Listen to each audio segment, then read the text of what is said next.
네, 여러분 반갑습니다. 김준일 목사입니다.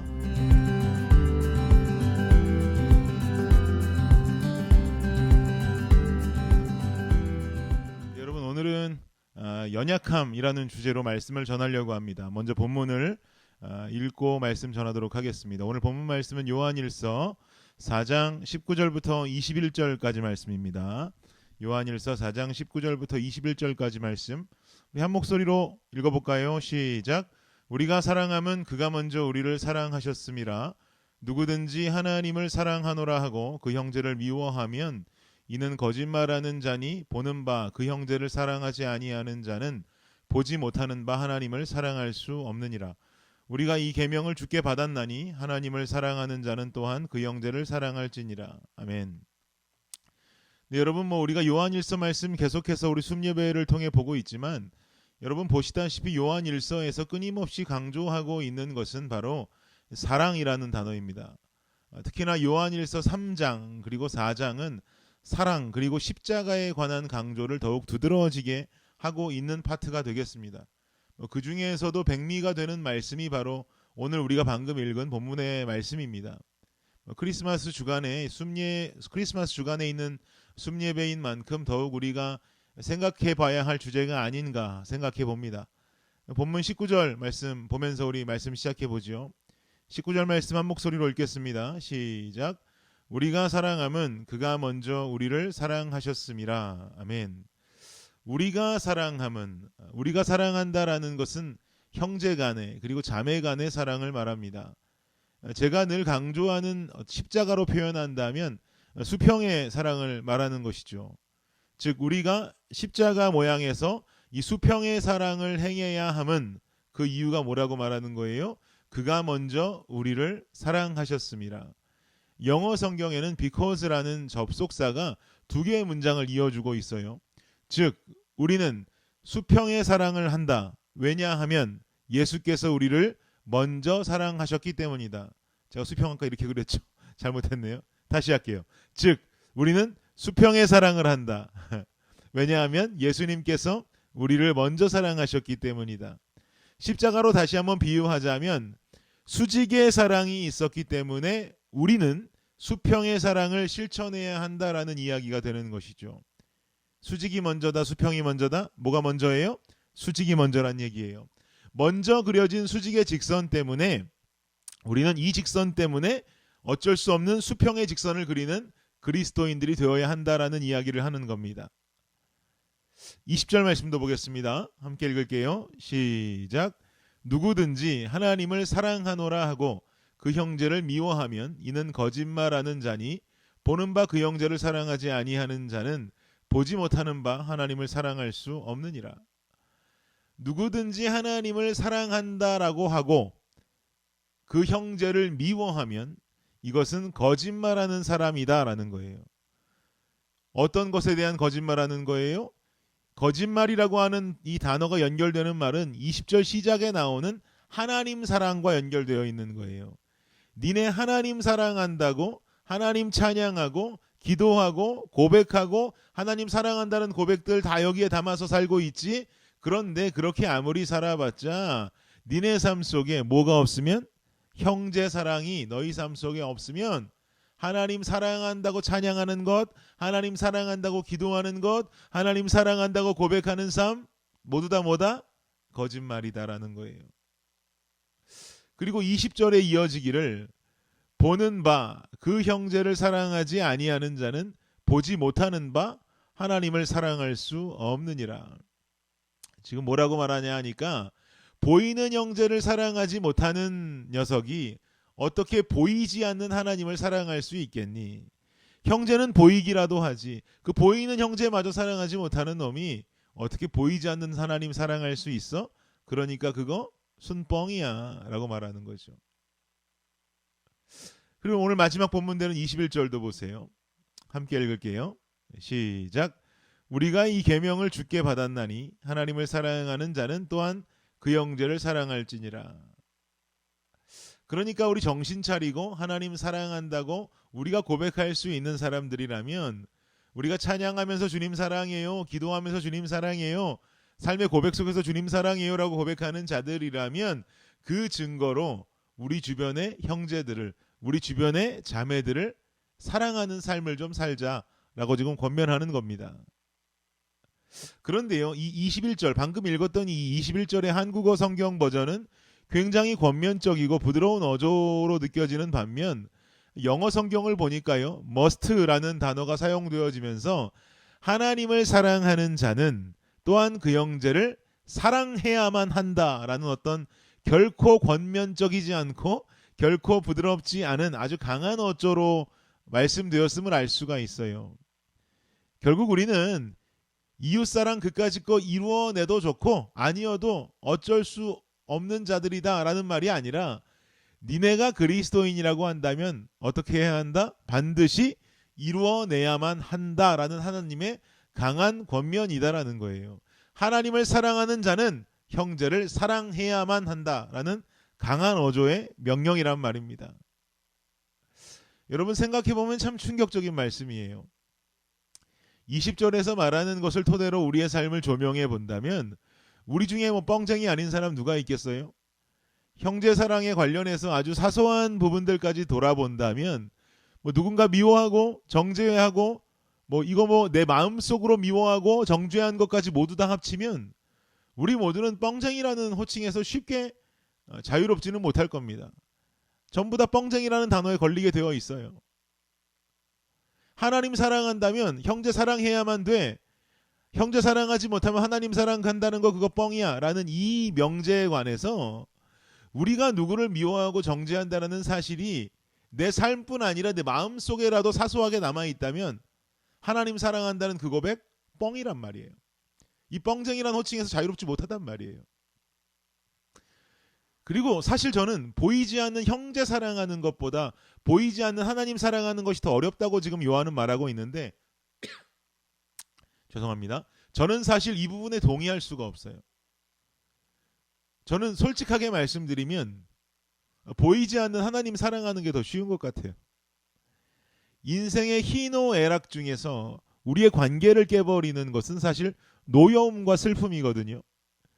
이것은 관계에서 발생되는 것이고 이런 감정을 느낄 수 있는 관계는 보여지는 누군가와 맺어지는 관계 속에서 더욱 벌어지게 되어 있겠죠.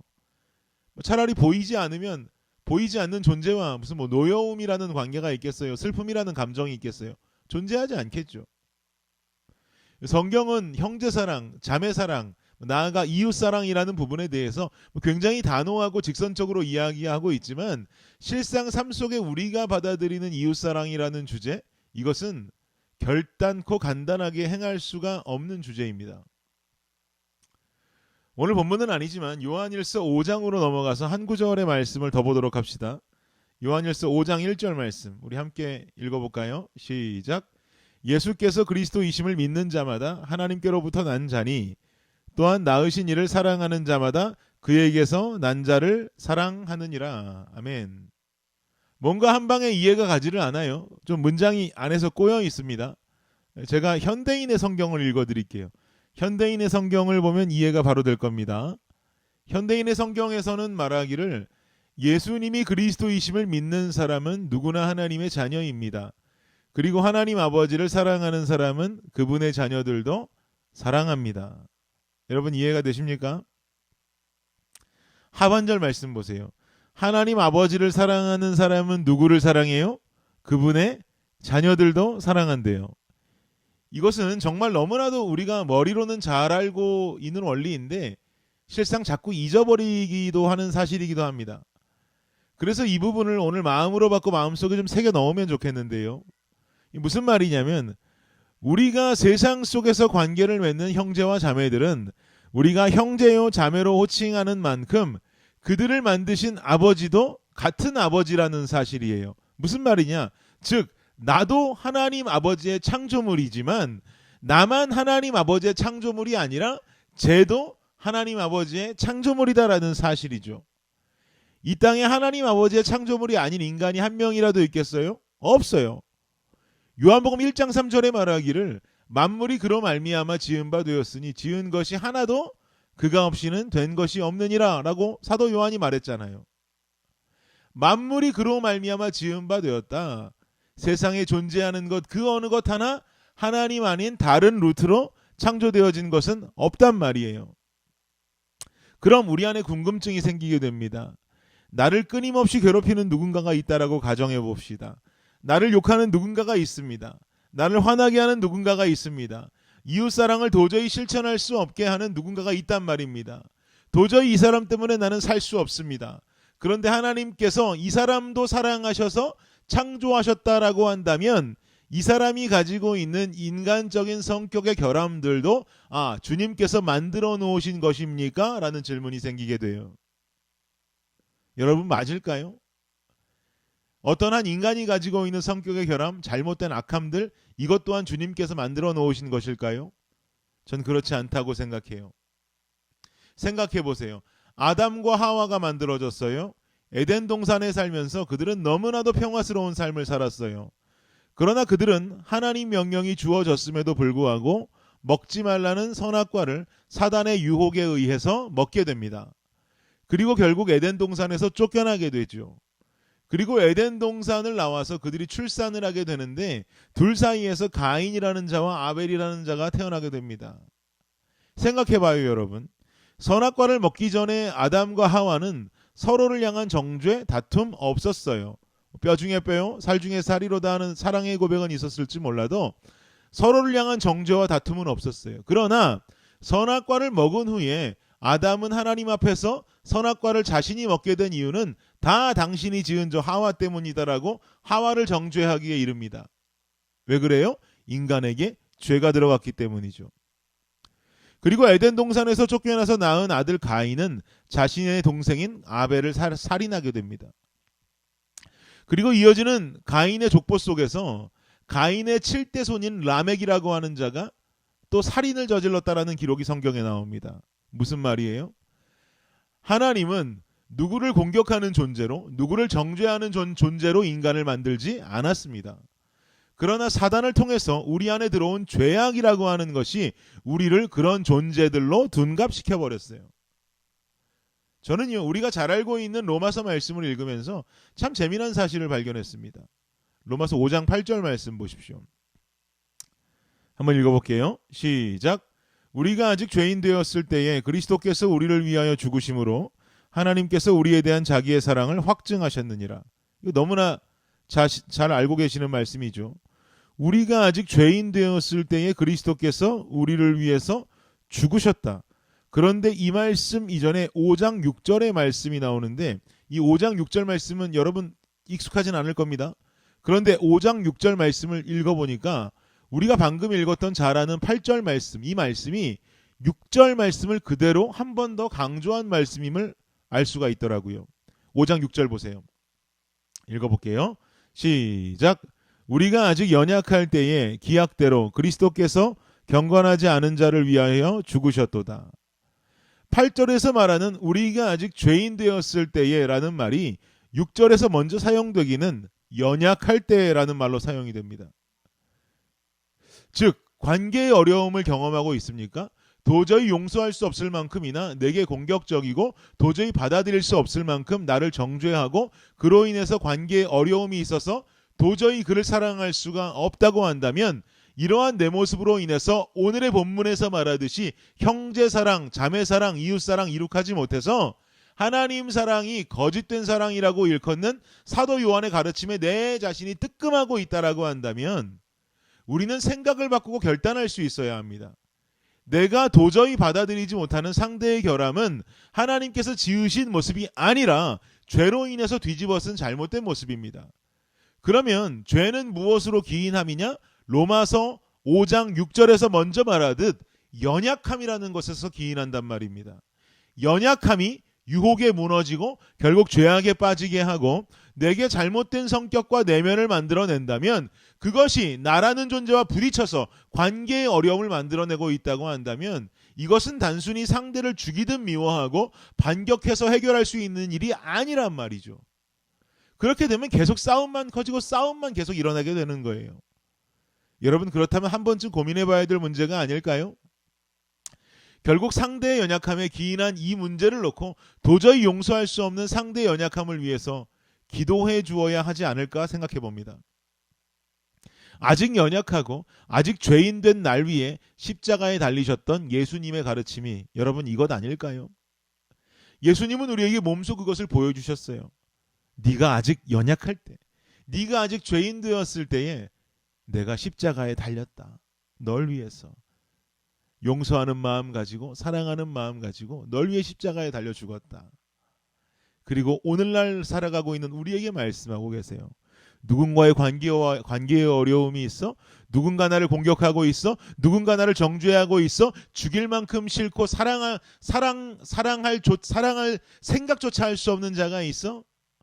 그런데 그거 죄악 때문이거든.